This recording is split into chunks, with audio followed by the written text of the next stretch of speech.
అందరికీ నమస్కారం. ఈరోజు కథ మాతృదేవో భవ, రచన తిరుమల శ్రీ గారు. ఇంకా స్టోరీలోకి వెళ్ళిపోదామా? అమ్మా అన్న పిలుపుతో ఉలికిపడి ఇహలోకానికి వచ్చిన సావిత్రి చటుక్కున కన్నీళ్లు తుడుచుకుని వెనక్కి తిరిగింది. గుమ్మంలో కూతురు కవిత 20 ఏళ్ల ప్రాయంలో యవ్వనం తెచ్చిన మెరుపులతో నిగారింపుగా నూతన వధువు అలంకరణలో నిండుగా కనుల పండుగగా ఉంది. కూతుర్ని కనులారా చూసుకుని మురిసిపోయింది ఆమె. అంతలోనే కళ్ళల్లో నీళ్లు సుళ్ళు తిరిగాయి. అమ్మా అంటూ ఒక్క ఉరుకున వచ్చి తల్లి కౌగిటిలో వాలిపోయింది కవిత. తల్లి కూతుళ్ళ ప్రేమాభిమానాల పరిష్వంగనలో వారి భుజాలు తడిసి ముద్దవుతుంటే అప్రయత్నంగా గతం తాలూకు చిత్రాలు సావిత్రి మనోఫలంకం పైన కదలాడాయి. 8వ తరగతి వరకు చదువుకున్న సావిత్రి కట్నం ఇచ్చుకోలేని కారణంగా రెండో పెళ్లివాడికి భార్య అయింది. భర్త శివాజీకి 32 ఏళ్ళు ఉంటాయి. ఆమె కంటే దాదాపు 10 ఏళ్ళు పెద్దవాడు. ఆటో రిక్షా నడుపుతుంటాడు. రెండవ కాన్పులో మొదటి భార్య చనిపోవడంతో పిల్లల కోసమని మళ్ళీ పెళ్లి చేసుకున్నాడు. మొదటి భార్యకు 2 ఆడపిల్లలే. సావిత్రి పెళ్లినాటికి పెద్ద పిల్ల సరితకు 4 ఏళ్ళైతే చిన్న పిల్ల కవిత 6 నెలలది. సవతి తల్లి అంటే సామాన్యంగా ఉండే భయాలకు భిన్నంగా సావిత్రి పిల్లలిద్దరినీ కన్న తల్లి కంటే ఎక్కువ ప్రేమాభిమానాలతో సాకుతుండేది. ఓ రోజున కవితను అరుగుపైన కూర్చోబెట్టి పనిచేసుకుంటుంది సావిత్రి. అది ఎత్తరుగుల ఇల్లు. చంటిది ఆడుకుంటూ మెట్ల మీదుగా దొర్లుకుంటూ క్రింద పడిపోయింది. అది చూసి సావిత్రి పరిగెత్తుకు వచ్చింది. పిల్ల ఏడవడం లేదు, అచేతనంగా పడి ఉంది. ఊపిరి కూడా ఆడుతున్నట్లు లేదు. చటుక్కున చంటిదాన్ని పైకి లేవదీసి కూర్చోబెట్టింది సావిత్రి. వెన్నుపైన గట్టిగా తట్టింది. దాంతో పిల్ల కాస్త ఊపిరి తీసుకుంటున్నట్లు అనిపించింది. ఆ క్షణంలో అలా తోచి చేసిందే తప్ప ఆ పరిస్థితుల్లో ఏం చెయ్యాలో తెలియదు ఆమెకు. ముఖం పైన నీళ్లు చిలకరించిన పిల్ల కళ్ళు తెరవలేదు. ఇంట్లో ఉన్న డబ్బు తీసుకుని పిల్లను చేతుల్లో ఎత్తుకుని పూనకం వచ్చిన దానిలా బయటకు పరిగెత్తింది సావిత్రి. సరాసరి దగ్గరలో ఉన్న నర్సింగ్ హోమ్కి వెళ్ళింది. అటెండర్ అడ్డుపడుతున్నా వినిపించుకోకుండా ఛాంబర్లో చొరబడింది. డాక్టర్ అమ్మా, నా బిడ్డ మెట్ల మేంచి పడిపోయింది, ఉలుకు పలుకు లేదు, రక్షించమ్మా అంది కంగారుగా. పేషెంట్ను పరీక్షిస్తున్న లేడీ డాక్టర్ సాదాసీదా దుస్తుల్లో ఉన్న సావిత్రి వంక తీక్షణంగా చూసింది. ఏయ్, ఎవరు నువ్వు? బయటకు వెళ్ళు అంటూ కసిరింది. జరిగింది చెప్పి తన బిడ్డను వెంటనే చూడమని అర్థించింది సావిత్రి. నేను ఇప్పుడు ఓ ముఖ్యమైన కేసు చూస్తున్నాను. మరో డాక్టర్ ఎవరి దగ్గరికైనా తీసుకువెళ్ళు అంది. ఆలస్యమైతే నా బిడ్డ నాకు దక్కదు, నువ్వే పుణ్యం కట్టుకో తల్లి అని ప్రాధేయపడింది సావిత్రి. ఇది మెడికో లీగల్ కేస్. పోలీసులకు రిపోర్ట్ చేయందే పేషెంట్ను చూడడం కుదరదు అంది డాక్టర్ చిరాకుగా. పోలీసులు రిపోర్ట్లు అంటూ జాప్యం చేస్తే బిడ్డ దక్కదు. ఏదో తెలియని ఆవేశం పెనవేసుకొచ్చింది సావిత్రిని. చటుక్కున డాక్టర్ యొక్క కోటు కాలర్ని పట్టుకుంది. నువ్వు నా బిడ్డకు వైద్యం చేసేంత వరకు నేను ఇక్కడి నుంచి కదలను. నీ కారణంగా నా బిడ్డ చనిపోతే నీ ప్రాణం తీయకుండా ఉండను అంటూ అరిచింది. అంతటి సాహసపు తెగింపు ఎలా వచ్చాయో ఆమెకే తెలియదు. ఎదురు చూడని ఆ చర్యకు డాక్టర్ తెల్లబోయింది. సావిత్రి వెనుకే లోపలికి వచ్చిన అటెండర్ ఆమెను బయటకు లాక్కుపోవడానికి విఫల ప్రయత్నం చేశాడు. మీరు సూటుగా మాట్లాడండి, చెప్పండి, నేను పేదరాలిననే కదా అలా అంటున్నారు అని అడిగింది సావిత్రి. మీరు బాధ్యతాయుతమైన ఓ డాక్టర్ అని మర్చిపోవద్దు. చిత్రంగా సావిత్రి పలుకులు డాక్టర్ మీద పనిచేశాయి. పాపను బెడ్ మీద పడుకోబెట్టమని చెప్పి పరీక్షించింది. అది హోప్లెస్ కేసు అని అనిపించడంతో నేను సూటిగానే మాట్లాడుతున్నాను. పిల్ల బ్రతకాలంటే వెంటనే పెద్ద ఆసుపత్రికి తీసుకువెళ్ళు, అక్కడ అన్ని సదుపాయాలు ఉంటాయని చెప్పింది. పాపను కాపాడడం ఆమె వల్ల కాదని గ్రహించిన సావిత్రి మరి జాప్యం చేయలేదు. పిల్లను తీసుకుని బయటకు పరిగెత్తింది. రోడ్డుపైన వెళ్తున్న ఖాళీ ఆటోని ఆపి పెద్ద ఆసుపత్రికి తీసుకెళ్లమని చెప్పింది. సెల్ ఫోన్లో భర్తకు విషయం వివరించింది. ప్రభుత్వ ఆసుపత్రి వద్ద ఆటో ఆగగానే బిడ్డతో లోపలికి పరిగెత్తింది సావిత్రి. ఏడుస్తూ ఆమె చెబుతున్న దాన్ని ఆలకించిన డ్యూటీ డాక్టర్ పాప నాడి వగైరాలు పరీక్షించాడు. పెదవి విరుస్తూ లాభం లేదు, ఇంటికి తీసుకుపో అన్నాడు. సావిత్రి గుండెలు అవిసిపోయాయి. అదే సమయంలో పిల్లకు ఊపిరి ఆడడం మానేసింది. సావిత్రికి ఏం చేయాలో పాలుపోలేదు. దుఃఖం ముంచుకురావడంతో బల్ల మీద నిస్సత్తువుగా చలికిలబడింది. అంతలో అంతర్వాణి చెప్పినట్టు హఠాత్తుగా ఏదో ఆలోచన మెదిలింది ఆమెలో. వెంటనే దాన్ని ఆచరణలో పెట్టేసింది. పసిదాని మెడను వెనక్కి వంచి దాని నోట్లో నోరు పెట్టి గాలి ఓదనారంభించింది. కొద్ది క్షణాలకు పాప భారంగా ఊపిరి పీల్చనారంభించింది. సావిత్రినందం ఆనందంతో పురివిప్పుకుంది. తన బిడ్డ బ్రతుకుతుందన్న ఆశ చిగురించింది ఆమెలో. అంతలో శివాజీ అక్కడికి పరిగెత్తుకు వచ్చాడు. భర్తను చూడగానే ఏడ్చేసింది సావిత్రి. ఈ డాక్టర్ల మాట మీద నాకు నమ్మకం లేదు. నేను దీని తల్లిని.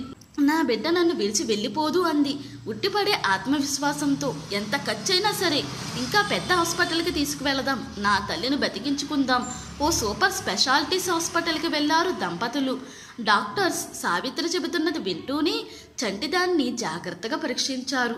వాళ్ళు చెప్పిన సంగతులు సావిత్రిని ఆమె భర్తను విభ్రాంతికి గురిచేశాయి. పాప కోమాలో ఉంది. పడిపోవడం వల్ల పుర్రె ఎముక ఒకటి ఫ్రాక్చర్ అయింది. ఇంటర్నల్ బ్లీడింగ్ మూలంగా తల వాచిపోయింది. బ్రతికే అవకాశాలు చాలా తక్కువ. ఆపరేషన్ చేస్తే నా బిడ్డ బతకదా డాక్టర్ అని అడిగింది సావిత్రి. మేజర్ సర్జరీని తట్టుకునే శక్తి ఆ పసిదానికి ఉండదమ్మా. మందులతో మా ప్రయత్నం మేము చేస్తాం. ఆ తరువాత మీ అదృష్టం అన్నారు డాక్టర్స్. పాపను వెంటిలేటర్లో పెట్టి డ్రిప్స్ ద్వారా మందులు ఇవ్వనారంభించారు. 2 రోజులైంది. పిల్ల పరిస్థితిలో మార్పు లేదు. సావిత్రి ఇంటికి వెళ్లకుండా ఆసుపత్రిలోనే ఉండిపోయింది. నిద్రాహారాలు మర్చిపోయింది. ఆమె కోర్కే ఆర్తి ఒక్కటే, తన బిడ్డ బతకాలి. తప్పక బతుకుతుంది. తన ప్రేమే చంటిదాన్ని బతికిస్తుంది. బలీయమైన ఇచ్చతో అనుక్షణము ఇష్టదైవానికి ఆమె చేసుకుంటాను వేడుకోలు అదే. ఇంట్లో ఉన్నదంతా ప్రోగు చేసి తెచ్చి హాస్పిటల్ ఛార్జెస్ కట్టాడు శివాజీ. పాప కోలుకునేసరికి చాలా సొమ్ము అవుతుందని తెలుసు. తనకు అద్దెకిచ్చిన ఆటో యజమాని సాయం కోరాడు. అలాగే బంధుమిత్రులు కూడా ఆర్థిక సహాయం చేయడానికి ముందుకు వచ్చారు. చంటిదాన్ని చూడడానికి వచ్చిన వారంతా పాప బతకదనే నిర్ధారించేశారు. పిల్ల తల వాపు తగ్గలేదు. డాక్టర్స్ ఆ కేసు విషయమై తర్జన భర్జనలు పడుతూనే ఉన్నారు. సావిత్రి మాత్రం ధైర్యం కోల్పోలేదు. తన బిడ్డ తప్పక బతుకుతుందన్న ఆశ ఆమెను వేడడం లేదు. అందరిలాగే శివాజీకి లోపల ఆశ సన్నగిల్లుతున్నా భార్య మనోధైర్యం చూస్తే ఊరట కలుగుతుంది. 5వ రోజున డాక్టర్ సావిత్రిని శివాజీని పిలిచి పాప కోమాలోంచి బయటపడే సూచనలు లేవని, ఆ పసిదాని లేత నరాలు డ్రిప్స్ నీడల్స్ని ఎక్కువ కాలం తట్టుకోలేవని, బ్రెయిన్ డ్యామేజ్ వల్ల కాకుంటే డ్రిప్స్ తీసేయడం వల్ల డీహైడ్రేషన్ సంభవించి పిల్ల చనిపోవడం తథ్యమని స్పష్టం చేశారు. సావిత్రి నిశ్చేష్టురాలైంది. అంతలోనే తేరుకుని, అంటే చంటిదానికి లిక్విడ్స్ అవసరమన్నమాట అంటూ బయటకు పరిగెత్తింది. కొంతసేపటికి పాలసీసాతో తిరిగి వచ్చింది. డాక్టర్స్ అవాకై చూస్తుంటే పాలపీకను చంటిదాని పెదవుల మధ్య జోనిపింది. కొన్ని సెకండ్ల అనంతరం చిత్రంగా పాపలో సన్నటి కంపన కలిగింది. చిట్టి పెదవులు మెల్లగా కదిలాయి. ఓ క్షణం తరువాత పాలపీకతో చిన్నగా చప్పరించడం ఆరంభించింది. కోమాలో ఉన్న పిల్ల బాటిల్తో పాలు త్రాగుతుంది. ఆ అద్భుతానికి డాక్టర్స్ శత్రువులే అయ్యారు. నేను పాప తల్లిని సార్. నా బిడ్డ గురించి నాకంటే బాగా ఇంకెవరికి తెలుస్తుంది అంది సావిత్రి మెరిసే కన్నులతో. ఆ సంఘటనతో పాపను బ్రతికించడం వైద్యుల వల్ల కాదని, తల్లిగా అది తనకే సాధ్యమని అనిపించింది సావిత్రి మనసుకు. అది తల్లి బిడ్డల బంధం. తమది ప్రేగుబంధం కాకపోవచ్చును, కానీ పెంచిన మమకారం, అనుబంధం అంతకంటే గొప్పవి. పాప కోమాలోనే ఉంది. డాక్టర్ మెడికేషన్ ఇస్తున్నారు. ఆ స్థితిలోని ఫీడింగ్ బాటిల్ ద్వారా పాలు త్రాగుతుంది. అంతకంటే అద్భుతం. పాప తలవాపు తగ్గి నార్మల్ సైజుకు వచ్చేసింది. వైద్యులు ఇక చెయ్యగలిగిందేమీ లేదన్న విషయం తెల్లమైపోయింది సావిత్రికి. పాపను ఇంటికి తీసుకుపోయి తన ప్రయత్నాలు తాను చెయ్యాలనుకుంది.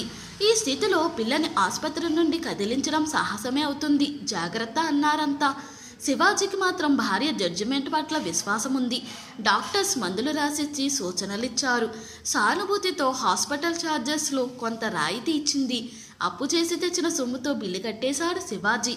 చిన్నారి కవితను ఇంటికి తీసుకొచ్చేశారు. సావిత్రి కవిత గొడవలో పడి సరితను సరిగా చూసుకోవడం వీలు పడడం లేదు. అందువల్ల సావిత్రి తల్లిని తీసుకొచ్చి పెట్టాడు శివాజీ. ఓ పక్క సరితను, మరో పక్క ఇంటిని చక్కబెట్టుకోసాగింది ఆవిడ. సరిత బిక్కుబిక్కుమంటూ అమ్మమ్మ కొంగు పట్టుకుని వదలడం లేదు. శివాజీ రేయింబవళ్ళు ఆటో నడపరారంభించాడు. లేకుంటే అటు అప్పులు తీరవో, ఇటు ఇల్లు గడవదు. మరి సావిత్రికి కవితే లోకమైపోయింది. కొద్ది నెలలో దాని 2వ పుట్టినరోజు రాబోతుంది. అప్పటికి అది కోమాలోంచి బయటపడాలి. అందుకు తాను ఏదో ఒకటి చెయ్యాలి. తానే చెయ్యాలి. రేయింబవళ్ళు పాపని అంటుపెట్టుకుని ఉండేది. టైం ప్రకారం పాలు పట్టించేది. పడుకుని ఉండడం వల్ల వీపంతా పుల్లు పడకుండా పిల్లను తరచూ అటూ ఇటూ ఒత్తిగేలా చేసేది. శానిటైజర్తో ఒళ్ళంతా తుడిచేది. నిరంతరము ఆమె మదిలో మెదిలే తలంపు ఒకటే, పాపను కోమా అంటే గాఢ నిద్ర. ఆ నిద్రను చెడగొట్టాలంటే ఏం చెయ్యాలని తీవ్రంగా ఆలోచించింది. పాపకు అర్థమైనా లేకున్నా దాంతో ఏదో ఒకటి మాట్లాడసాగింది. ఏవేవో ఊసులు చెప్పేది, కథలు చెప్పేది, పాటలు పాడి వినిపించేది. ఓ తల్లి పసిబిడ్డతో ఏమేమి చేస్తుందో అవన్నీ చేసేది. ఆ విధంగా పిల్ల శాశ్వత నిద్రలోకి జారుకోకుండా చూడాలన్నది ఆమె ఆలోచన. నిద్రాహారాలు లేక చిక్కి శల్యమైన కూతురును చూసి సావిత్రి తల్లి భయపడేది. కానీ తన ఆరోగ్యం గురించి సావిత్రికి బెంగలేదు. చంటిదాన్ని కోమాలోంచి బయటపడేయడమే ఆమె ఏకైక ధ్యేయం. అప్పుడప్పుడు అపరాధ భావన ఆమె మదిని కలిచివేస్తుండేది. ఆ రోజు తాను పిల్లను అరుగు మీద కూర్చుండబెట్టకపోయుంటే దానికి ఆ దుస్థితి సంభవించేది కాదు కదా అని. అలాంటి పిచ్చి పిచ్చి ఆలోచనలతో బొర్ల పాడు చేసుకోకు, అంతా విధిలీల అంటూ భార్యను మందలించేవాడు శివాజీ. ఓ రోజు రాత్రి పున్నమి వెన్నెల పుడమిని ప్రకాశింపజేస్తుంది. చల్లటి గాలి కూడా వీస్తుంది. మనసు శరీరము అలసిపోయిన సావిత్రికి చాన్నాళ్ల తరువాత కాసేపు బయట తిరిగి రావాలనిపించింది. తల్లిని పిలిచి పాప దగ్గర కూర్చోబెట్టి బయటకు వెళ్ళింది. కానీ పాపను విడిచి ఎక్కువసేపు ఉండలేకపోయింది. కూతురు తిరిగి రాగానే నువ్వు వెళ్ళిన కొద్దిసేపటికి చంటిది 2-3 సార్లు అమ్మా అన్నట్టు అనిపించేదే నాకు అంటూ తల్లి ఎగ్జైటెడ్గా చెబుతుంటే అవాక్కై చూసింది సావిత్రి. అవునా అమ్మా, 24 గంటలు దీన్ని అంటు పెట్టుకుంటున్నావు కదా, నువ్వు కనిపించకపోయేసరికి నువ్వు దగ్గర లేవన్న సంగతి గుర్తించి పిలిచి ఉంటుంది అందావిడ మళ్ళీ. ఒక్క ఉరుకులో పాప దగ్గరకు వెళ్ళి నోటి దగ్గర చెవు పెట్టింది సావిత్రి. అమ్మా అమ్మా అంటున్న చిట్టి స్వరం అతి మెల్లగా వినవచ్చింది. అంతే, ఆనందం పట్టలేక భోరుని ఏడ్చేసింది సావిత్రి. పాప మనుషుల్ని గుర్తుపడుతుంది, మాట్లాడుతుంది, దానికిక ప్రాణభయం లేదు అన్న తలంపు ఏనుగంత బలాన్ని ఇచ్చింది. పాపతో ఇంటరాక్షన్ని మరింత ముమ్మరం చేసింది. 2-3 రోజుల్లో తల్లి పలుకులు తనకు అర్థమవుతున్నాయన్నట్టు కన్నులు తెరవకపోయినా పెదవులు కదిపేది పాప. మరో 5 రోజులకు కన్నురెప్పలు మెల్లగా కదలనారంభించాయి. చివరకు ఓ రోజున కన్నులు తెరిచింది. కోమాలోంచి బయటపడింది, అందరి గుండెల్లోనూ పాలు పోస్తూ. ఆ తరువాత మెల్లగా లేచి కూర్చోవడం, నిలుచోవడం, తప్పటడుగులు వేయడం ఆరంభించింది. కవిత 2వ పుట్టినరోజున సంబరంగా చేసుకున్నారు. పాపను తీసుకుని హాస్పిటల్కు వెళ్లారు దంపతులు. డాక్టర్స్ పాపను చూసి అవాక్కయ్యారు. ఆ పిల్ల రికవరీకి సావిత్రి అవలంబించిన పద్ధతులను గూర్చి శివాజీ వివరిస్తుంటే అప్రతిభులయ్యారు. ఖచ్చితంగా చనిపోతుందనుకున్న పాప మందుల సాయం లేకుండానే అలా డ్రమాటిక్గా కోమాలోంచి బయటపడడం వైద్య చరిత్రలోనే కనీ విని ఎరగని మహా అద్భుతంగా అభివర్ణించారు. కవిత కోమాలోంచి బయటపడ్డా ప్రమాదానికి ముందు నేర్చుకున్న విషయాలన్నీ మర్చిపోవడమే కాక నడకలో కూడా స్వల్ప తేడా గమనించినట్టు చెప్పింది సావిత్రి. తలకు తగిలిన గాయం వల్ల కావచ్చునని, క్రమేపీ నార్మల్సీకి రావచ్చునని అభిప్రాయపడ్డారు డాక్టర్స్. కోమాలోంచి బయటకు తేవాలి. కవిత నడకలో తేడాయే కాక ముఖ్యంగా నడుస్తున్నప్పుడు మాట తడబడడం కూడా గమనించింది సావిత్రి. చెయ్యి పట్టుకుని నడిపించినా మెట్లు ఎక్కలేకపోయేది. అప్పుడప్పుడు ఫిట్స్ కూడా వచ్చేవి. చూపు బాగానే ఉన్నా ఒక్కోసారి కనులు మసగబారి కనిపించేవి కాదు. అన్నిటికీ మించి తుమ్మినప్పుడు విపరీతమైన బాధతో తల పట్టుకుని ఏడ్చేసేది. పిల్లను మళ్ళీ హాస్పిటల్కు తీసుకువెళ్ళింది సావిత్రి. డాక్టర్స్ పరీక్షించి ఆరంభంలో స్ట్రాంగ్ మెడికేషన్ ఇవ్వడం అందుకు కారణం కావచ్చునని, వయసుతో పాటు నయమైపోతాయని అన్నారు. బ్రెయిన్కి ఎంఆర్ఐ స్కానింగ్ చేసి తుమ్మినప్పుడు మెదడులోని ఓ భాగం తీవ్ర ఒత్తిడికి గురై విపరీతమైన నొప్పిని కలిగిస్తుందని గుర్తించారు. సర్జరీతో దాన్ని సరిచేశారు. కవితకు 5వ ఏడు రాగాన్ని బల్లో వేసింది సావిత్రి. ఆమె తీసుకుంటున్న ప్రత్యేక జాగ్రత్తలతో పిల్ల పెరుగుదల నార్మల్గానే ఉన్నా కాంప్లికేషన్స్ అలానే ఉన్నాయి. ఫిట్స్ రావడం మానినా చూపులోని లోపం, అక్షరాలను గుర్తుపట్టడంలోని అసఖ్యత కొనసాగాయి. ఓసారి కవిత సమస్యను గుర్తించిన స్కూల్ ప్రిన్సిపల్ పిల్లలు డైస్లెక్సియా లక్షణాలు కనిపిస్తున్నాయని, ఎందుకైనా మంచిది ఓసారి పరీక్ష చేయించిందని అంది సావిత్రితో. సంబంధిత మెడికల్ సెంటర్కి కవితను తీసుకువెళ్ళింది సావిత్రి. అక్కడ పరీక్షలు జరిపి ఆ పిల్ల డైస్లెక్సియాతో బాధపడుతున్నట్టు నిర్ధారణ చేశారు. అలాంటి పిల్లల కోసమే నడిపే ఓ ప్రత్యేక స్కూల్లో చేర్పించమని సలహా ఇచ్చారు. కవితను ఆ స్కూల్లో చేర్పించింది సావిత్రి. కానీ కొద్ది రోజులు అయ్యేటప్పటికి సమస్య జటిలమైనట్టు అనిపించింది. పిల్ల క్లాసులో సరిగా ఉండడం లేదన్న ఫిర్యాదులు అందుతున్నాయి. హైపర్ యాక్టివ్ కావడమే కాక బడంటే భయపడుతుంది, పుస్తకాలంటే ఎలర్జీని పెంచుకుంది. మానసిక వికలాంగులైన పిల్లల కోసం నడిపే బడది. తన కూతురు మానసిక వికలాంగిని కాదు, అందుకే ఆ వాతావరణంలో ఇమడలేకపోతుందనుకుంది సావిత్రి. అడపాదడపా తల ఎత్తే చూపు సమస్య, అక్షరాల గుర్తింపు సమస్య తప్పితే కవిత నార్మల్ చైల్డ్. తైలమర్దనాలు, ఎక్సర్సైజులతో నడక సమస్య చాలా మటుకు నయమైంది. కవితను బడి మానిపించేసింది సావిత్రి. ఇంటి దగ్గరే ఆటపాటలతో, కథలతో, బొమ్మల పుస్తకాలతో మెల్లగా చదువు చెప్పసాగింది. ఉదయం నీరెండల్లో తిప్పేది, సాయంత్రం పార్కులో తిప్పి తీసుకువచ్చేది. మొక్కలు, పక్షులు, జంతువులను చూపించి వాటి గురించి వివరించేది, ప్రకృతి గురించి చెప్పేది. ఆ విధంగా 12 ఏళ్ల వయసు వచ్చేసరికి కవిత చక్కని బొమ్మలు గీయడం, వాటికి రంగులు వేయడం నేర్చుకుంది. వంట చేయడమే కాక అల్లికలు, కుట్టి పనులు నేర్చుకుంది. చూపు సమస్య చాలా మటుకు నయమైంది. చదవడం, రాయడం మాత్రం అంతంత మాత్రంగానే మిగిలిపోయాయి. మెడికల్ చెకప్ కోసం హాస్పిటల్కి తీసుకువెళితే కవిత రికవరీని చూసి డాక్టర్స్ అబ్బురపడ్డారు. 16 ఏళ్లకు బంగారు బొమ్మలా తయారైంది కవిత. తల్లంటే పిచ్చి ప్రేమ. సరితకు డిగ్రీ చదువుతుండగానే పెళ్లి చేసేశారు. ఆ పిల్ల పెళ్ళైన 6 నెలలకే శివాజీ ఓ రోడ్డు ప్రమాదంలో మరణించడం జరిగింది.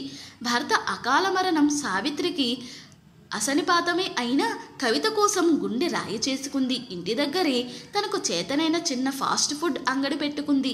కవిత వంట పనిలో తల్లికి సాయం చేసేది. ఏడాది తరువాత కవితను వెతుక్కుంటూ పెళ్లి సంబంధం వచ్చింది. కుర్రాడు సాఫ్ట్వేర్ కంపెనీలో పనిచేస్తున్నాడు. ఆస్తిపరులు. ఎప్పుడో ఎక్కడో కవితను చూశాడట. ఆ పిల్లనే పెళ్లాడుతానంటూ వివరాలు తెలుసుకుని తల్లిదండ్రులతో ఇంటికి వచ్చాడు. పసితనంలో కవితకు జరిగిన ప్రమాదం గురించి, రికవరీకి ఆమె పడిన బాధల గురించి, ప్రమాదం ద్వారా ఆమె సంతరించుకున్న కాంప్లికేషన్స్ గురించి ఏదీ దాచకుండా వివరంగా వారికి చెప్పింది సావిత్రి. వైద్యుల్ని కాదని కోమాలో ఉన్న పిల్లను ఇంటికి తెచ్చుకుని చాలా సాహసమే చేశావమ్మా. ఏ మాత్రం అటు ఇటు అయినా సవితి తల్లి మూలాన పాపను నిర్లక్ష్యం చేశావన్న అపవాదును మోయవలసి వచ్చేది నువ్వు అన్నారు వాళ్ళు అభినందిస్తూ. అలనాటి సావిత్రి యముణ్ణి ఎదిరించి భర్త ప్రాణాలు కాపాడితే ఈ సావిత్రి విధిని ధిక్కరించి కూతుర్ని బ్రతికించుకున్నదన్నమాట. కట్నం తీసుకోకపోవడమే కాక పెళ్లి కూడా స్వంత ఖర్చులతోనే జరిపించారు వాళ్ళు. అలాంటి మంచి కుటుంబంలోకి వెళుతున్నందుకు కూతురి అదృష్టానికి మురిసిపోయింది సావిత్రి. వివాహతంతు ముగిసింది. అంపకాల పర్వం మొదలైంది. డాక్టర్స్ బతకదాన్ని కొట్టి పారేసిన తన చిన్నారి ఇప్పుడు పెళ్లి కూతురుగా కనుల పండగ చేస్తుంటే సావిత్రి దండం ఆనందం పట్టలేకపోయింది. భర్త ఫోటో ఎదుట నిలుచుని సజన నయనాలతో తన ఆనందాన్ని పంచుకుంది. కూతురు వెళ్ళిపోతుందంటే తన శరీరంలోని ముఖ్య భాగం ఏదో దూరమవుతున్నట్టు ఆక్రోశించింది ఆమె మనసు. అమ్మా అంటూ తల్లిని చుట్టుకుపోయింది కవిత. నువ్విక్కడ ఒక్కదానివి ఎలా ఉంటావమ్మా అంటుంటే ఇరువురు కళ్ళమ్మట నీళ్లు జలజలా రాలాయి. పిచ్చి తల్లి, నన్ను చూడ్డానికి అక్కలాగే నువ్వు అప్పుడప్పుడు వస్తుంటావు కదా అంది సావిత్రి. పెద్ద కూతురు వచ్చి తల్లి కన్నీటిని తుడిచింది. నీకు అమ్మను చూడాలనిపించినప్పుడల్లా వద్దువుగానిలే బంగారు అన్నాడు కవిత భర్త అనునయంగా. కారు వెళుతుంటే కన్నీటితో చెయ్యి ఊపింది కవిత. సజల నయనాలతో తాను చెయ్యి ఊపింది సావిత్రి. ఆ నీటి తెరలలో దాగుడు మూతలు ఆడుతూ అమ్మా ఇక అంటూ చెయ్యి ఊపే చిన్నారి కవితే కనిపిస్తుంది ఆమెకు. ఇంతటితో ఈ స్టోరీ ముగిసింది. ఈ స్టోరీ కనుక మీకు నచ్చినట్లయితే మరియు నా ఎక్స్ప్లెనేషన్ కనుక మీకు నచ్చినట్లయితే ప్లీజ్ లైక్, షేర్, సబ్స్క్రైబ్.